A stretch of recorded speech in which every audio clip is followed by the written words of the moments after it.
Tudo bem, pessoal? Professor Luiz Santos com vocês, professor de Direitos Humanos, para trabalhar com vocês alguns temas de direitos humanos, tá certo? Importante aí para quem vai prestar os concursos públicos, para quem vai fazer as provas dos concursos.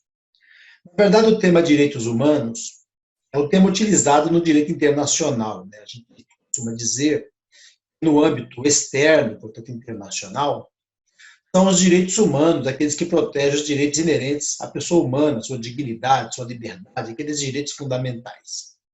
No âmbito interno, portanto, dentro do país, esses direitos humanos recebem o nome de direitos fundamentais. Vocês sabem que dentro da Constituição da República, nós temos direitos e garantias fundamentais, né? Lá for dos direitos individuais e coletivos, direitos sociais, direitos políticos, a nacionalidade, né? Enfim, essas questões todas são tratadas dentro dos chamados direitos e garantias fundamentais, dentro da nossa Constituição. Nós poderíamos, por via de consequência, chamar também de direitos humanos no âmbito internacional.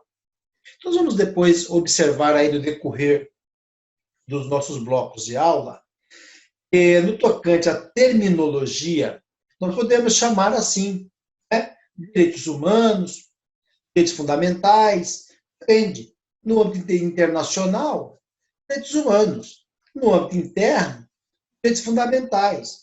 Não tem nenhum problema, né? E uma prova pode cobrar de uma das duas formas, sem nenhum problema.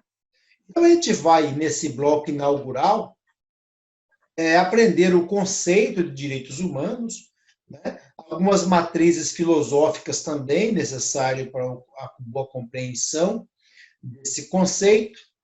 Vamos também entrar na estrutura normativa dos direitos humanos, certo? E vamos perpetrar também alguns conhecimentos a respeito aí, né, da terminologia utilizada para o aprendizado dos direitos humanos, e ainda vamos também falar um pouquinho das fundamentações. Tá certo? Então, vamos falar aí de temas diversos dentro desse primeiro bloco, né? Depois, quando vocês forem fazer as provas, vocês devem, de consequência, atentar para o que o edital está pedindo, né? Então, vocês vão ter aí nos blocos de aula os temas que serão tratados. Você deve confrontar sempre isso com o seu edital, né? Porque, sabidamente, os concursos das carreiras policiais cobram direitos humanos, né? Nós temos também outros concursos fora das carreiras policiais que cobram direitos humanos, né, das guardas municipais, das chamadas defensorias públicas, né, pessoal? Enfim, tem mais concursos aí que vêm com os direitos humanos. E o aprendizado, né, dos direitos humanos é se dá num ambiente que é próprio dos direitos humanos. Então, assim, né, como nós vamos depois cuidar aqui da terminologia, existe uma diferença entre as terminologias utilizadas, os termos por terminologia, como utilizados para o estudo da ciência jurídica, o que for legislação especial penal, direito constitucional, direito ADM, enfim, com a terminologia utilizada para os direitos humanos. Quer dizer, a impressão que se tem quando se estuda os direitos humanos é que a aula é dada por um psicólogo, talvez por alguém do mundo religioso e do setor espiritual, né? Porque a terminologia nem sempre ela é jurídica, né? Ela mergulha no campo filosófico, ela sai um pouco do campo jurídico. Talvez se você tivesse que aproximar, né, os direitos humanos de uma das atividades jurídicas ou dos ramos do direito, tá, talvez você poderia pensar em migrar alguns temas do direito constitucional, né, gente? Um pouquinho lá do direito penal, talvez. Mas os direitos humanos eles são pautados num ramo de ciência próprio, né? Por isso ele tem sua própria terminologia, seu próprio jeito de ser, digamos assim. Beleza?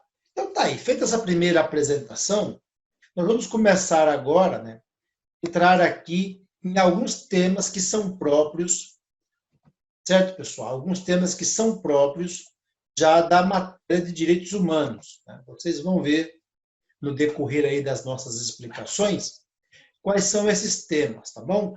Vejam aí primeiro as minhas redes sociais, vocês podem me procurar por lá, tem matéria de direito constitucional, de direito administrativo, temas de direitos humanos, vocês podem acessar aí o meu Instagram, meu Facebook, ver os vídeos que eu coloco no YouTube, tem sempre coisas legais aí para ajudar os meus alunos, certo? Vocês podem ir fazendo uso também desse subterfúgio, né? Dessa forma de ajuda também aí, que hoje é bem difundida, que são as redes sociais. Beleza? Dito isto, nós vamos dar início ao primeiro tema aqui dos direitos humanos. Né? Nesse bloco, nós pretendemos trabalhar conceito, terminologia, estrutura normativa, fundamentação dos direitos humanos. Nós vamos caminhando, né? Dividindo a aula em blocos. Às vezes não dá para terminar tudo num bloco, a gente encerra, né? Fecha o bloco, depois reabre em outro bloco. Bom, sobre o conceito de direitos humanos, né, pessoal? Seria esses direitos humanos? Primeiro, como eu já disse a vocês aí no início, né, os direitos humanos, como acontece com o direito constitucional, com o direito ADM, com o direito penal, enfim, o ramo do direito, né, está diretamente ligado ao direito público, né, porque há uma exigência do Estado, né, do respeito aos direitos humanos.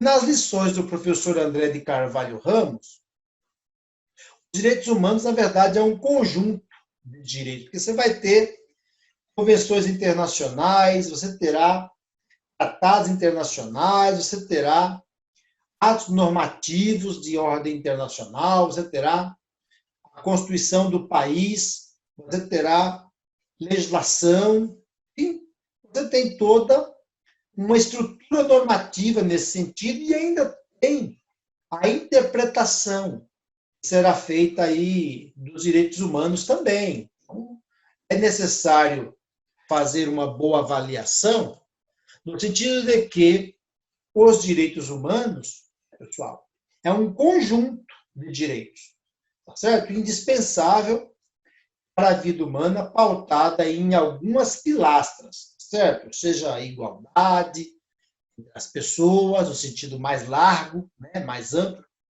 seja a liberdade, né, o ser humano nasce livre, seja a dignidade, tá certo? Vocês vão perceber aí, no decorrer das nossas exposições, que essa questão que envolve, por exemplo, a dignidade, tem um peso muito forte nos direitos humanos. Né? A própria Constituição da República, no artigo 1º, ao tratar dos chamados fundamentos da República, coloca, né, pessoal, a soberania como primeiro fundamento, a cidadania como segundo fundamento da República e a dignidade da pessoa humana como sendo o terceiro fundamento da República Federativa do Brasil. Então, se existe aí, né, a dignidade como sendo um dos núcleos dos direitos humanos, e a nossa Constituição colocou isso, né, como sendo importante no rol dos fundamentos, nós devemos, portanto, aí compreender que a dignidade e os direitos humanos têm essa íntima relação e é tratada no direito interno, na Constituição da República Federativa do Brasil. Beleza? Os direitos humanos são os direitos essenciais, né? São indisponíveis ou indispensáveis, eu diria que sim, para que haja o quê? Uma vida digna. Certo? Então, pensamos que liberdade, igualdade e dignidade estão dentro, tá certo, dos temas de proteção dos direitos humanos. Que esses direitos humanos, eles são indispensáveis para que a pessoa tenha uma digna vida, uma vida digna, vida, ou seja, com respeito, tá certo? Porque ser digno é ser objeto de respeito.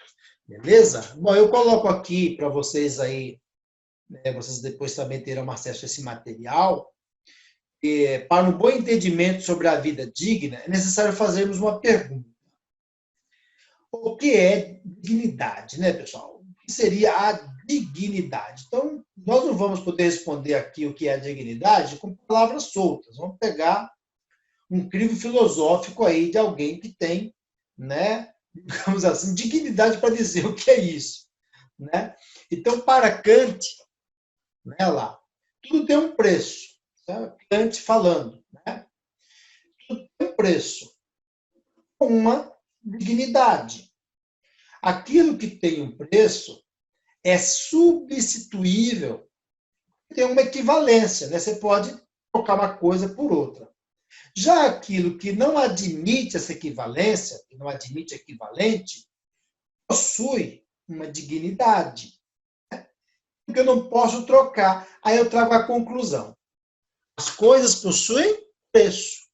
For um carro, uma casa, tá certo? As coisas possuem preço. Os indivíduos, eu e você, não temos um preço. Nós temos dignidade. Né? É diferente de ter um preço, porque, segundo Kant, aquilo que eu posso adquirir por meio de um pagamento, né, é aquilo que eu posso pagar e ter. Eu teria a acrescentar aí um exemplo, né? A compra de um carro, de uma casa. Né? Os indivíduos não podem ser comprados, porque eles não possuem preço, mas eles possuem dignidade, ou seja, esses valores que estão constituídos aí na pessoa, que evidentemente a ela cabe gerir tudo isso.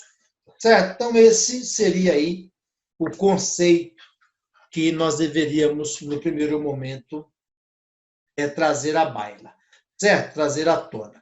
Ainda nessa mesma regra, nesse mesmo diapasão aí, né, digamos assim, dos conceitos, eu quero frisar aí um ponto importante, tá, pessoal? Que a dignidade da pessoa humana, né, é uma qualidade intrínseca e distintiva de cada ser humano, quer dizer, a dignidade é algo intrínseco do ser humano, quer dizer, é algo que está dentro do ser humano. Ele carrega consigo. Numa explicação mais simplória, seria essa dignidade a construção da sua própria identidade. Entende? Por meio da educação que a pessoa recebe dos pais, dos tios, dos avós, do líder religioso, de quem educou a pessoa, deu a ela as diretrizes, tá certo? Os princípios com os quais ela deve utilizar no dia a dia, né, para se relacionar, enfim. Essa dignidade humana é uma qualidade que é própria do ser humano. Isso será diferente. Cada pessoa será de um jeito. Protege contra todo tratamento degradante, discriminação odiosa, né? Assegura condições materiais para que ele possa sobreviver. Tudo isso está ligado à dignidade humana. Nesse sentido, não se deve levar em consideração qualquer outra condição referente à nacionalidade, opção política, orientação sexual. Quer dizer, você não pode discriminar a pessoa em detrimento da nacionalidade dela. Você não pode discriminar ou levar em consideração a opção política da pessoa, né? A orientação sexual dela, o credo religioso também, quer dizer, essas questões todas, elas não podem influenciar para qualquer tipo de repúdio, repulsa, tá certo? Discriminação odiosa, de violar os direitos humanos, afrontando aí a dignidade humana. Muito bem. Na nossa Constituição Federal, nós temos, pessoal, inúmeras situações em que a dignidade humana ela é protegida. Às vezes se usa a dignidade da pessoa humana, às vezes se utiliza a dignidade humana, mas, enfim, há uma proteção também no rol dos direitos fundamentais ou dos princípios fundamentais, ou mesmo fora desse âmbito, né? Porque vocês vão perceber no estudo mais aprofundado dos direitos humanos, a Constituição brasileira ela não trata de direitos fundamentais apenas em um setor, ela tem toda uma abrangência, certo? Muito bem. Estou chamando a atenção de vocês aqui para uma parte que eu julgo também importante, né? Nós já falamos aqui de Kant, não é? Quando estávamos falando sobre a dignidade, e hoje nós vamos também fazer a citação de um outro filósofo aí, que é o Norberto Bobbio. Eu estou colocando aqui, nesse preste atenção, né? Quero de fato que vocês se dediquem a esse aprendizado, porque existe uma ideia de que os direitos humanos poderão ser relativizados, certo? Que eles poderão sofrer algum tipo de limitação. Numa questão de prova sobre isso não deve ser negado, tá, pessoal? É de fato possível a relativização ou a limitabilidade dos direitos humanos, né? Isso não é proibido, segundo a melhor doutrina, né? Não estou falando aqui de retirar os direitos humanos ou de frustrar os direitos humanos, mas de colocar alguns limites ou também de relativizar. Agora, essa ideia de relativizar ou de limitar os direitos humanos deve ocorrer, pessoal, para adequar esses direitos humanos a outros valores que também pertencem à ordem jurídica. Porque o que acontece? Nós vamos avançar nos estudos e perceber, no tocante à estrutura normativa dos direitos humanos, nós temos regras de direitos humanos e princípios de direitos humanos. Mas tanto essas regras como esses princípios, eles estão inseridos no próprio ordenamento jurídico, né? De modo, inclusive, a se tornarem exigíveis, né? Quando você imagina que esses direitos humanos, né, eles devem estar adequados ou em simetria ou em harmonia com outros valores que a ordem jurídica contempla, isso significa dizer que é possível, sim, que nós tenhamos uma limitação, ou mesmo, né, em alguns casos, uma relativização, né, desses direitos. Agora, o Norberto Bobbio, ele diz que existem dois direitos humanos que são absolutos. Nós temos tantos direitos humanos, né, pessoal? Tratados internacionais tratam de alguns, as convenções, né, a própria Constituição do Direito Interno. Mas o professor Bobbio diz que existem dois direitos humanos que são absolutos. Então, vocês devem entender que esses direitos humanos, por serem absolutos, eles não admitem limitação e não admitem relatividade. Ou seja, não dá para politizar, relativizar, e não dá para criar, tá certo? Barreiras, portanto, para limitar. Quais são esses direitos? O primeiro que aparece aqui é a vedação à tortura. Entenda que a proibição de torturar. E a vedação à escravidão seria, portanto, a proibição de escravizar. Veda-se a tortura, veda-se a escravidão, e esses dois pontos, vou aqui deixar grifado, né, em vermelho, para que vocês não se esqueçam. A vedação à tortura, vedação à escravidão, seriam esses aqui, certo? Os dois casos que não dá para relativizar e não dá para limitar. O que não se encaixar nisso poderá, de algum modo, ser relativizado, poderá, de algum modo, ser limitado, para que haja uma adequação a outros valores existentes na ordem jurídica, né? O respeito, evidentemente, à Constituição do seu país, né? A legislação, as interpretações que se dá. Agora, não se trata aqui de produzir emendas constitucionais, legislações, constituições que permita a tortura ou que permita a escravidão, e ainda assim a pessoa jurídica de direito público internacional, o país, poder dizer que está em paz com os direitos humanos. Beleza? Ficou bem claro essa parte aí, a gente deu uma ênfase maior, né, a esse assunto. Bom, no tocante agora à terminologia, que é outro tema que os editais trazem, nós vamos pegando aí, né, os temas do edital e vamos debulhando aqui. Essa terminologia dos direitos humanos agora. A primeira coisa importante aqui a ser explicado, pessoal, é que essa palavra, terminologia, ela tem uma ligação direta com o termo, né?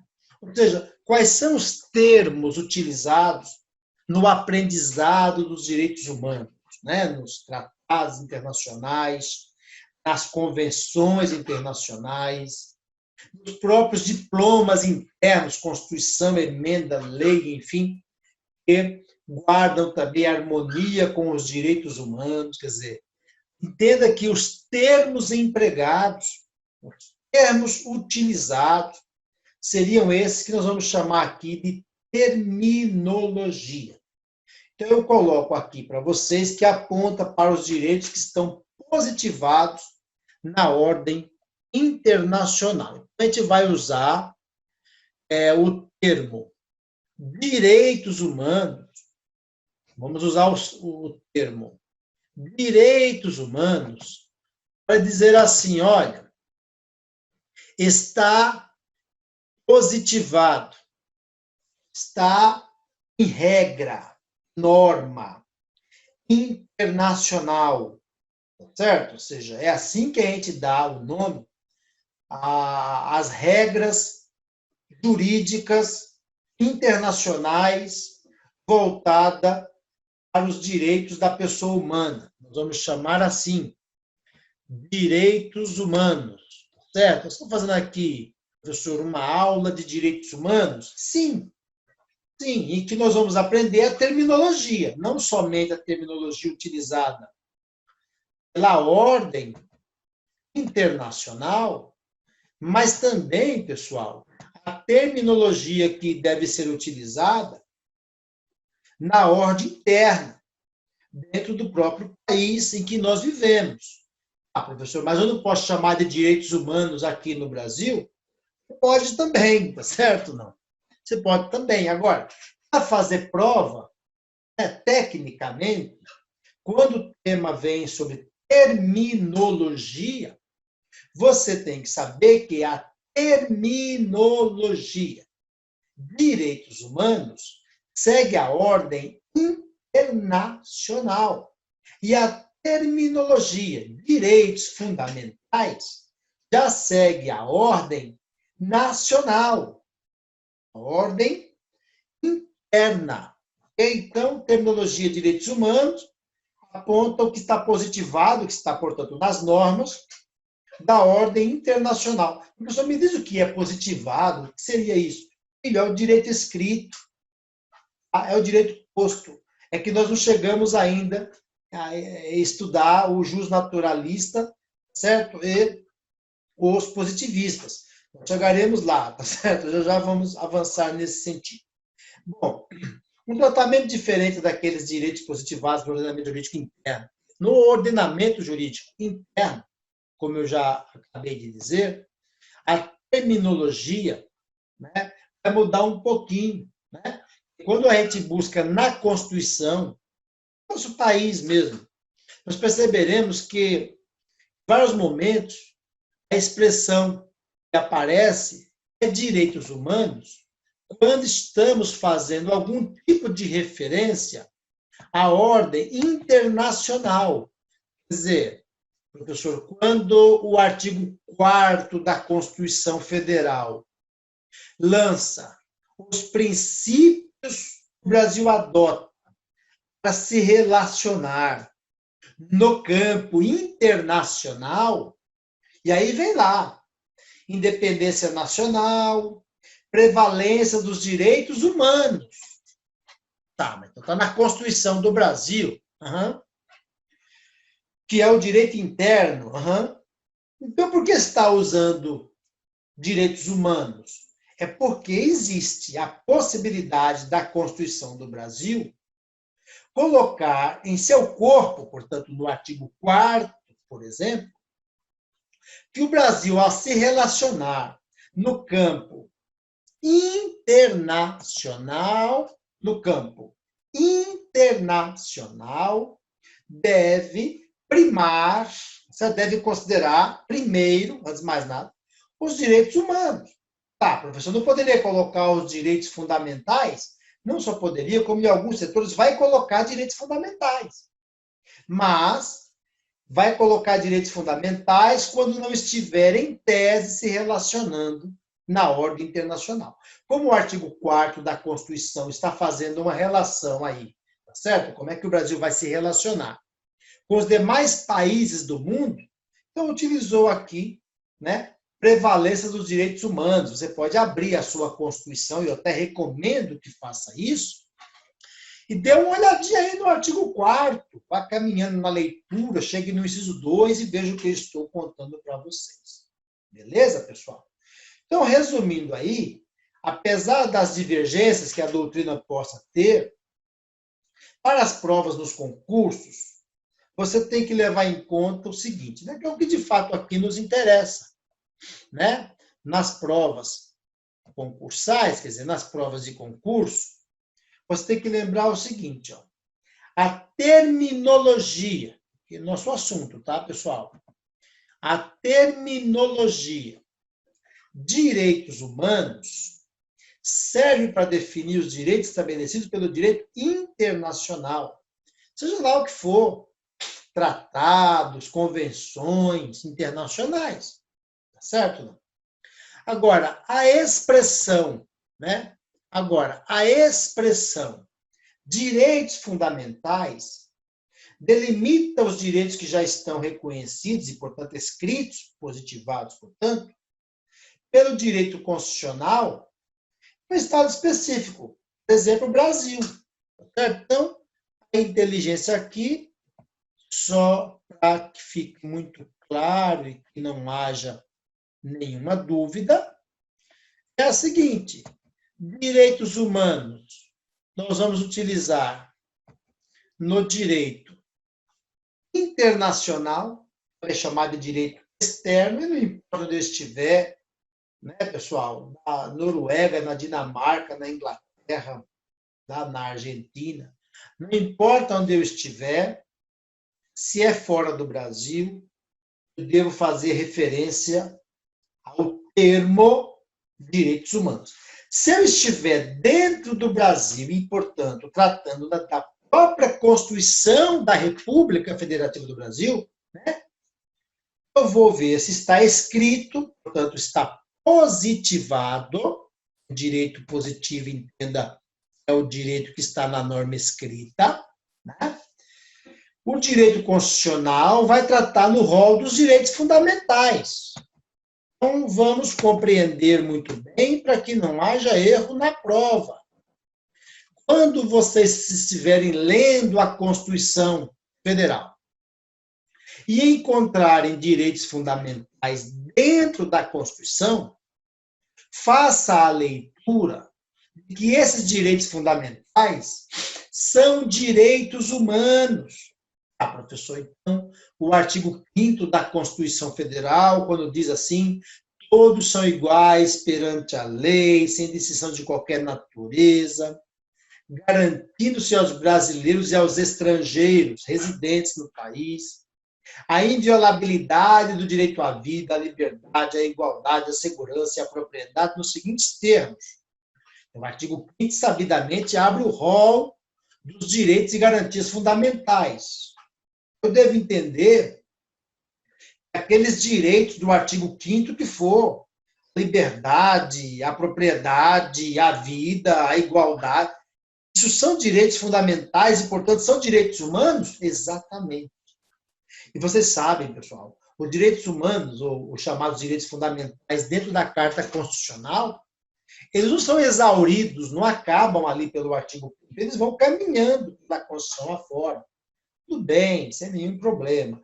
Agora, resumindo aí, para que ninguém erre, direitos humanos nas relações internacionais, direitos fundamentais no âmbito do direito interno, portanto, dentro da nossa Constituição Federal, nomenclatura meramente, tá? E mesmo quando a Constituição Federal vier falar sobre direitos humanos, e às vezes ela vai fazer isso, conforme nós já havíamos trago aqui essa regra, né? Acontece também na nossa Constituição, não é tão comum, mas acontece. Ela o fará quando a relação for de direito internacional, como é o exemplo do artigo 4º que eu expliquei para vocês aí. Beleza, pessoal? Tranquilo? Muito bem. Eu quero conversar também agora a respeito do que nós chamamos de estrutura normativa dos direitos humanos. Estrutura normativa dos direitos humanos, né, vai se ater, ou vai cuidar, né, em especial, das normas de direitos humanos que existem no Brasil. Nós estamos aqui ainda no primeiro tópico, né, no primeiro bloco de aula, já vimos o conceito, a terminologia, estamos agora mergulhando, né, pessoal, na estrutura normativa dos direitos humanos.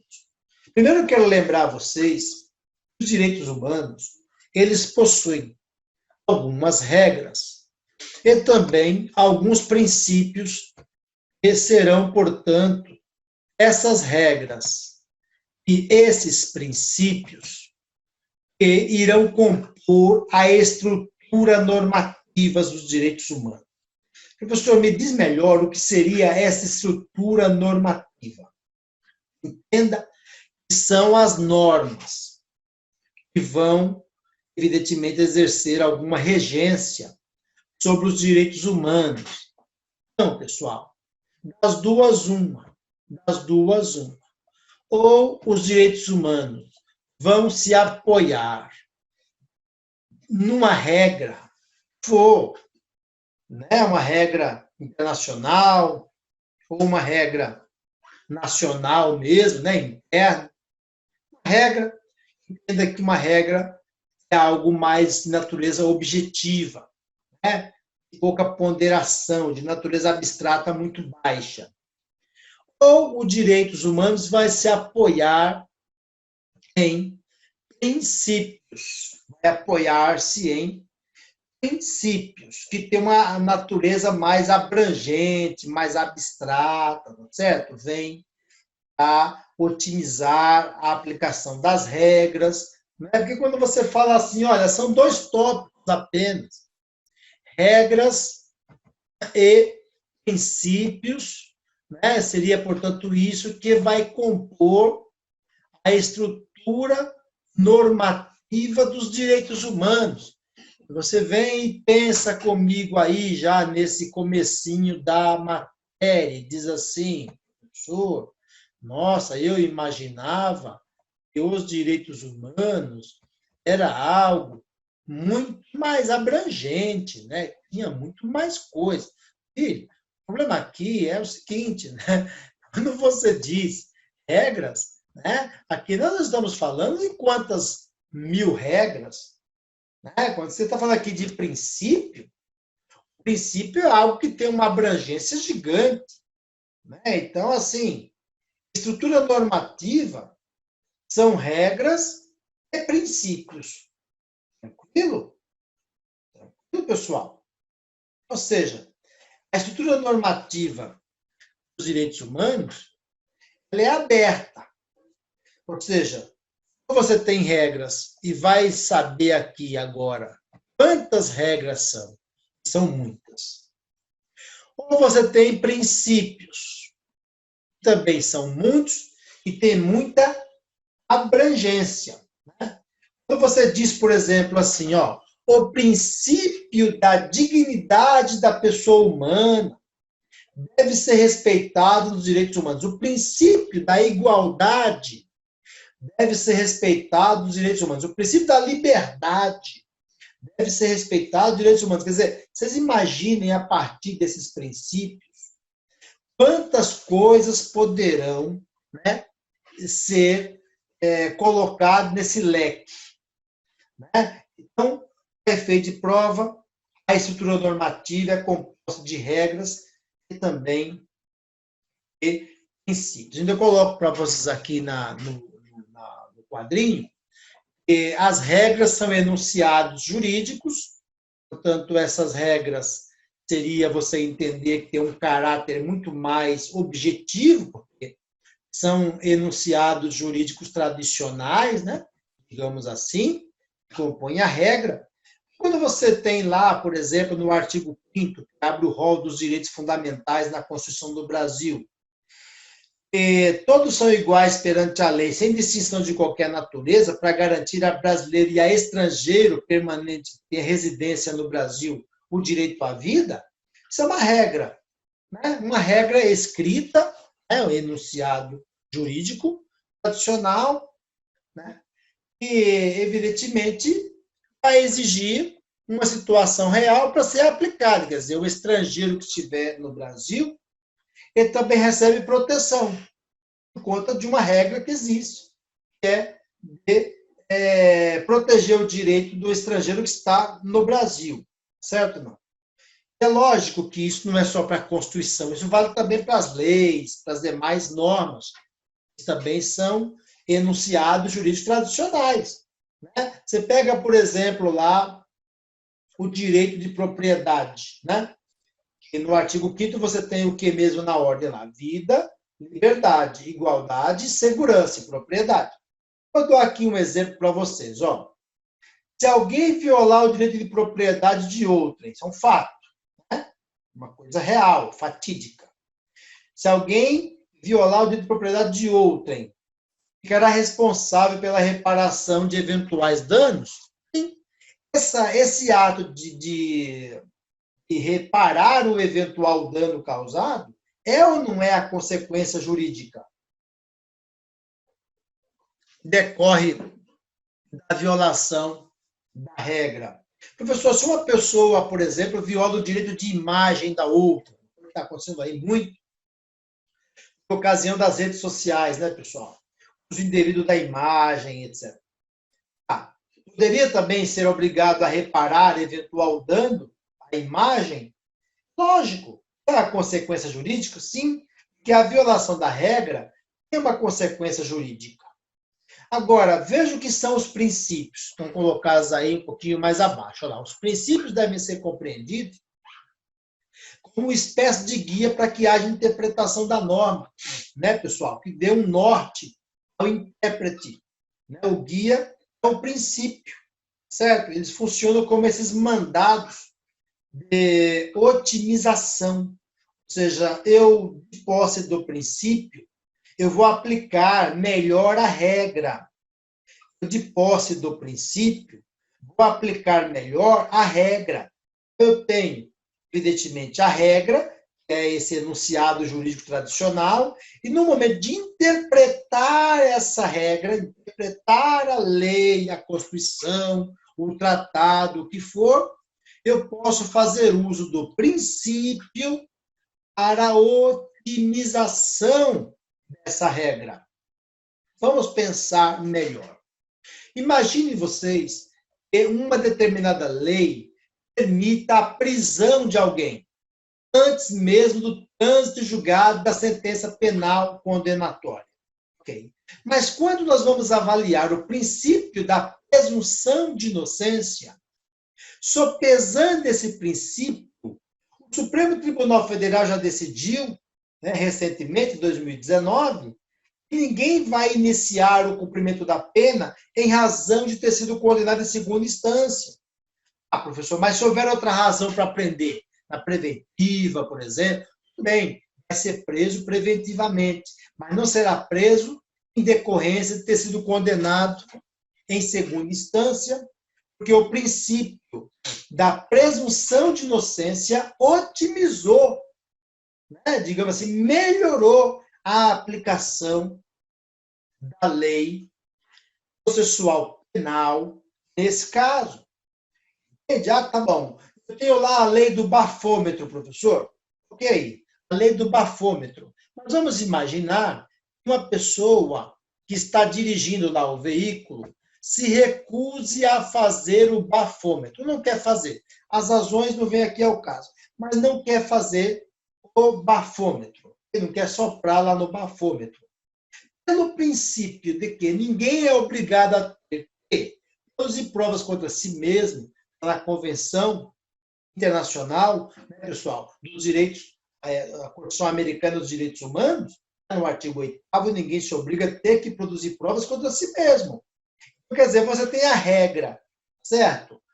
Da lei de trânsito fixando o bafômetro e você tem a regra internacional que traz um princípio de que ninguém se obriga a ter que produzir provas contra si mesmo. Então, quer dizer, a autoridade não pode obrigar a um condutor a soprar o bafômetro, certo? Isso, à luz dos direitos humanos, otimizou, melhorou aquela norma sobre o bafômetro. Agora, entenda bem uma coisa. Você está estudando direitos humanos, que tem sua própria terminologia, tá certo? Que tem sua autonomia enquanto ciência. De modo que pode ser, né, que o seu professor de direito penal, de processo penal, sabe Deus, lá, direito constitucional, ele tenha na sua aula algumas vertentes jurídicas que vão por outro caminho. Aqui não. Nos direitos humanos, nós vamos caminhar pela ideia de que os princípios de direitos humanos, eles têm a capacidade de melhorar a aplicação da norma, tá certo? De otimizar a aplicação das normas. Tranquilo, pessoal? Dando, inclusive, aí parâmetro para interpretação da regra, também chamada de norma, sem nenhum problema, certo? Então, primeiro ponto importante aí é saber que a regra é um enunciado jurídico cujo a sua violação tem uma consequência jurídica. Os princípios não são regras, mas eles apenas servem para a interpretação das próprias regras. Agora, professor Luiz, eu entendi. Mas esses princípios, além disso, servem mais para nada? Acaba virando uma coisa meio assim, digamos que é obsoleta, perde o sentido. Vocês vão perceber que não, pessoal. Que os princípios possuem força normativa também. Ó. Eu coloquei aqui embaixo para você. Dê uma olhadinha aqui. Ó. É inegável que os princípios constituem espécie de normas.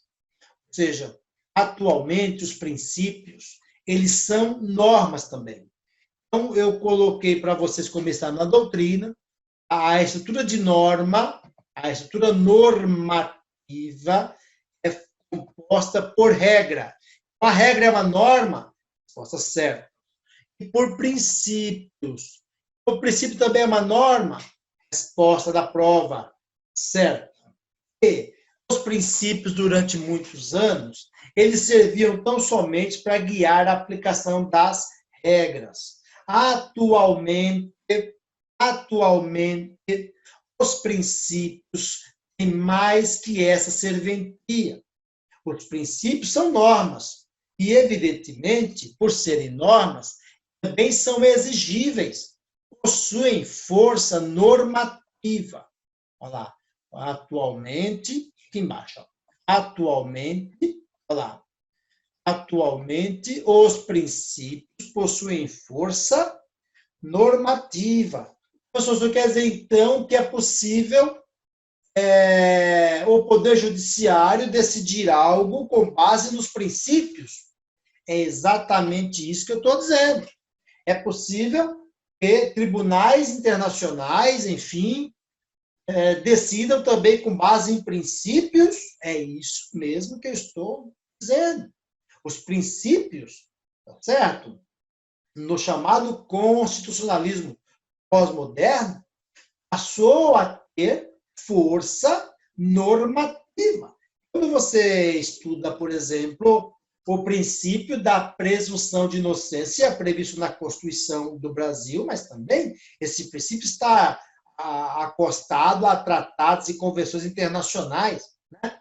O princípio da presunção de inocência, que diz que ninguém será considerado culpado antes do trânsito em julgado da sentença penal condenatória, foi interpretado em 2019 pelo Supremo Tribunal Federal para dizer que a pessoa que foi condenada em segunda instância não se obriga a ter que iniciar o cumprimento de pena.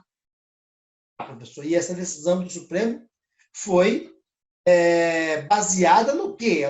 Onde ela se apoiou?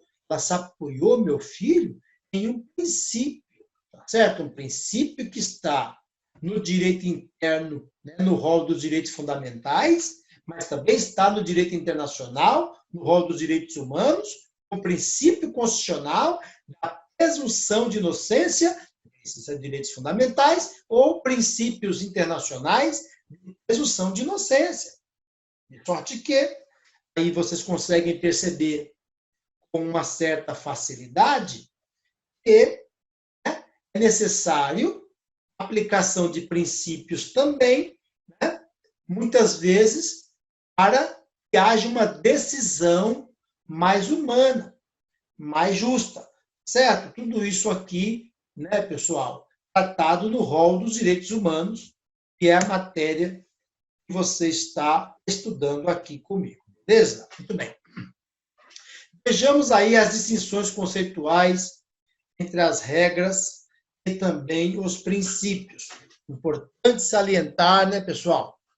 Importante você saber que existe aí distinção conceitual entre regras e princípios, mas tanto um quanto ao outro, né, tanto essas regras como também, digamos assim, esses princípios, consubstancia espécie de normas.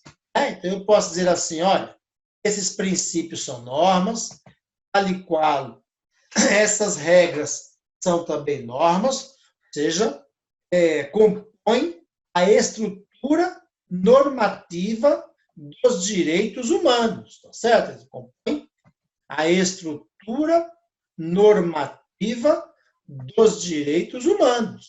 Regras, certo? E também princípios, certo? A estrutura normativa ela é composta, portanto, por regras e também por princípios. Estou colocando aqui, ó, estrutura normativa, DH, portanto, de direitos humanos. Fácil e tranquilo? Muito bem. Primeiro, vamos aqui fazer um apanhado sobre regras. Você não deixe de rever essa aula, de anotar tudo, que você precisa ir bem na prova. Para pegar o jeitão, né, pessoal? Os direitos humanos, evidentemente. Vamos lá. Mandados de determinação com caráter objetivo. Regra. Se vier na prova essa palavrinha aqui, esse termo, pessoal, caráter objetivo, mais que depressa você diz, é regra. É uma norma do tipo regra. Ok. Aplicação por subsunção, ou seja, intercalando a norma ao caso concreto, regra. Essa ideia aqui de aplicar por subsunção, que eu queria que vocês entendessem o que significa isso agora, né? Vamos entender direitinho. Todo mundo aqui já viu falar alguma vez que o direito penal é um direito objetivo. Por quê? Não há crime sem lei anterior que o defina. Tem pena, tem prévia cominação, quer dizer, resultado legal. Esse é o conceito, né, pessoal, inicial de tipicidade. Né? De tipicidade, não é de crime, de tipicidade. Na lei, a conduta, na lei, a hipótese de pena. Perfeito. Vamos imaginar o crime de roubo. Aqui, no Código Penal Brasileiro. Crime de roubo, 157. Subtrair para si ou para outrem. Faz. Coisa alheia móvel, mediante violência, ou grave ameaça à pessoa, né? Reduzindo a capacidade de resistência da vítima, subtraindo-lhe os bens. Crime de roubo. Ok. Então, para que alguém possa responder pelo artigo 157 do Código Penal pelo crime de roubo, é necessário que haja uma subsunção entre o que diz o artigo 157 do Código Penal, que eu acabei de dizer para vocês, e o que a pessoa fez, tá certo? Se aproximou de uma vítima, apontou para ela uma arma de fogo, exigiu que ela lhe entregasse os bens, e aí, depois disso, sumiu com os bens, né? Reduziu-lhe a capacidade de resistência, né? Subtraiu-lhe os bens e teve ali a posse do bem, foi embora com os bens. Bom, eu tenho aí dizer que nesse caso que eu narrei para vocês, é possível aplicar a esse marginal o artigo 157 do Código Penal? Perfeitamente, porque você tem uma subsunção entre o caso concreto, né, que seria a prática do roubo, e o que diz o artigo 157, né, que seria a norma. É isso. Isso é a regra. Entende? Continuando. Técnica do tudo ou nada. Filho, ou está na lei ou não está. Não tem meio termo. Quando eu estou diante de regra, é tudo ou nada. Ou está na lei ou não está. Né? Eu coloquei aí também, ó, que decorre do caráter objetivo da regra jurídica. Não tem meio termo. É tudo ou nada. Busca um fundamento nos princípios. Logo, as regras jurídicas devem respeitar os princípios. Isso por quê? Porque se não respeitar, vai ter problema? Claro que vai. Claro que vai. Nós vimos aí o Supremo Tribunal Federal decidindo, por exemplo, sobre prisão em segunda instância, sinalizando que tem muitas pessoas que poderiam estar na cadeia, há uma chance gigante de elas serem culpadas, e elas não estão porque o Supremo mandou soltar.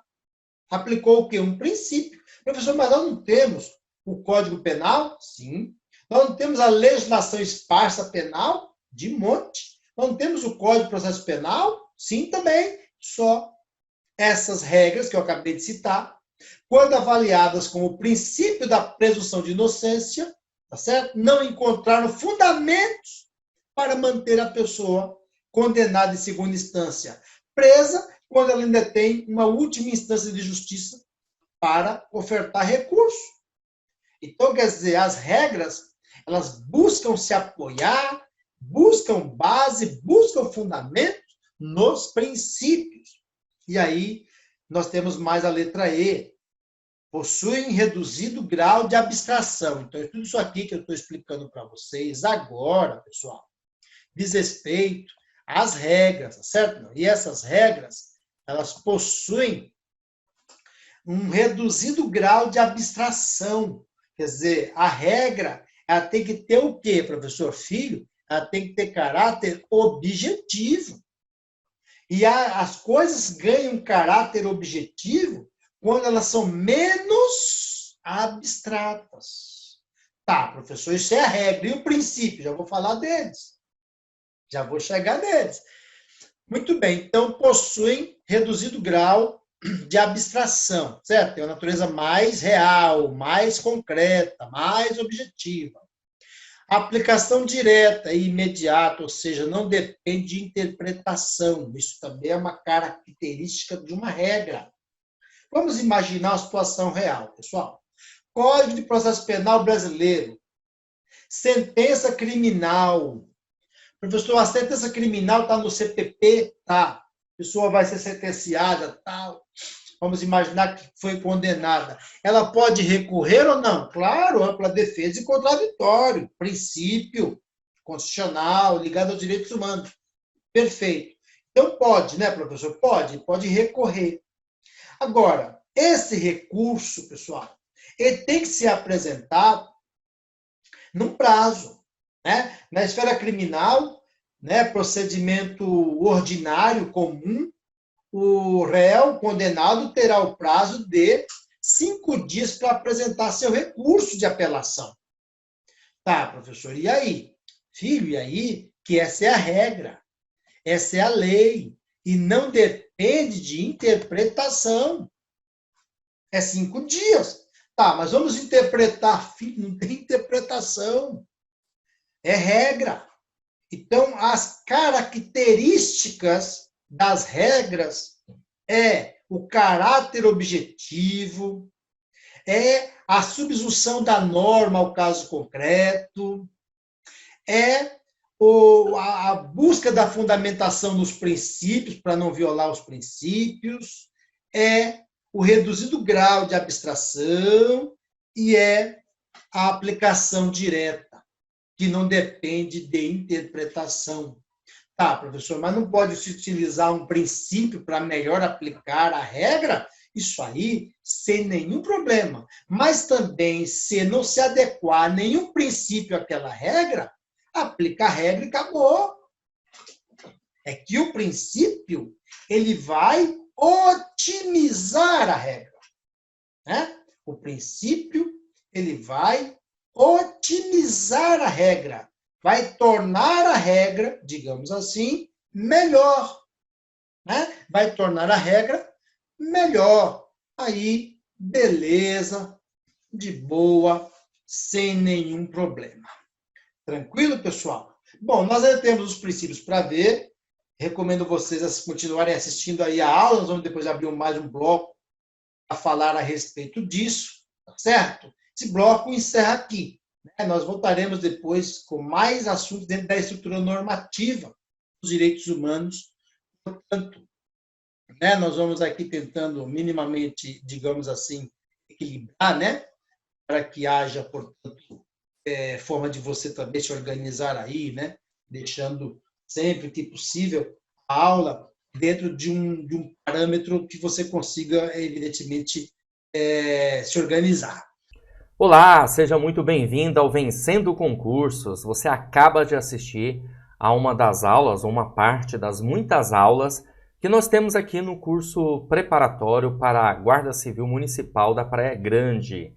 Então nós temos o curso completo para você. Se você assistiu a esse vídeo até esse presente momento, continue para saber quais são as vantagens de ter um curso online preparatório aqui no Vencendo Concursos. Sabemos que a concorrência ela é muito grande e são matérias que não dá para simplesmente você ficar assistindo picadinho aqui no YouTube, por exemplo. Você precisa realmente estudar de maneira organizada, que você tenha tudo que realmente você precisa para mandar super bem nesse concurso. Então nós aqui do Vencendo Concursos montamos um curso online preparatório para você para o cargo aí de Guarda Civil Municipal, que eu quero nesse exato momento passar para vocês quais são as vantagens do nosso curso online preparatório. Então vamos lá. Bom, em primeiro lugar, o curso você terá acesso imediato. Então, no momento que você adquirir o curso preparatório, você já consegue acessar a nossa plataforma e começar a estudar conosco, tá bom? Como eu falei, né? O acesso, ele é imediato, tá certo? Deixa eu colocar aqui para vocês visualizarem. Acesso ilimitado, ou seja, você poderá assistir às aulas quantas vezes você quiser. Não tem limitação de assistir aos vídeos, ok? Ele fica disponível para você até a data da prova e você assiste quantas vezes você quiser, certo? Você terá teoria e questões comentadas no curso. Aliás, muitas questões comentadas pelos nossos professores.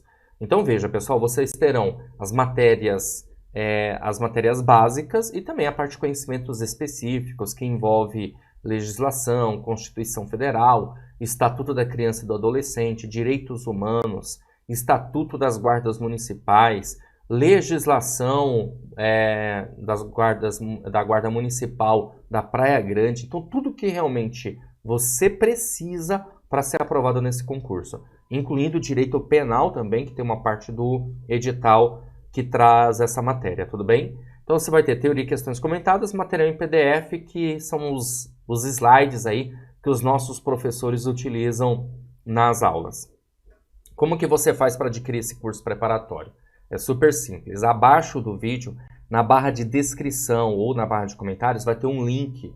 Você vai clicar nesse link e vai ser redirecionado à página do curso. Lá você vai encontrar todas as informações relacionadas ao curso preparatório, incluindo aulas demonstrativas como essa que você assistiu. Lá você vai ter também aulas demonstrativas para conhecer um pouco mais, né, da nossa dinâmica, dos nossos professores. Ok? Se assim você se sentir confortável, vai clicar no botão amarelo que tem lá e fazer a sua matrícula e aí escolher a forma de pagamento. Em falar em forma de pagamento, o valor do curso é super acessível. Na boa, vale muito a pena o investimento que você vai fazer. Olha só, esse curso está saindo por apenas, promoção especial de lançamento, tá? R$ 197, é isso mesmo. Apenas R$ 197, ou você pode parcelar em até 12 vezes. Fica 12 parcelas de R$ 19, gente. É menos de um preço de um lanche, de um sanduíche, certo? Então o que você faz? Já clica no link abaixo do vídeo, já faz a sua matrícula e já começa a estudar com a gente imediatamente para você alcançar a sua aprovação. Beleza? Eu vou ficando por aqui, um grande abraço para vocês e a gente se encontra lá dentro da plataforma. Já clica aí e já faz a sua matrícula.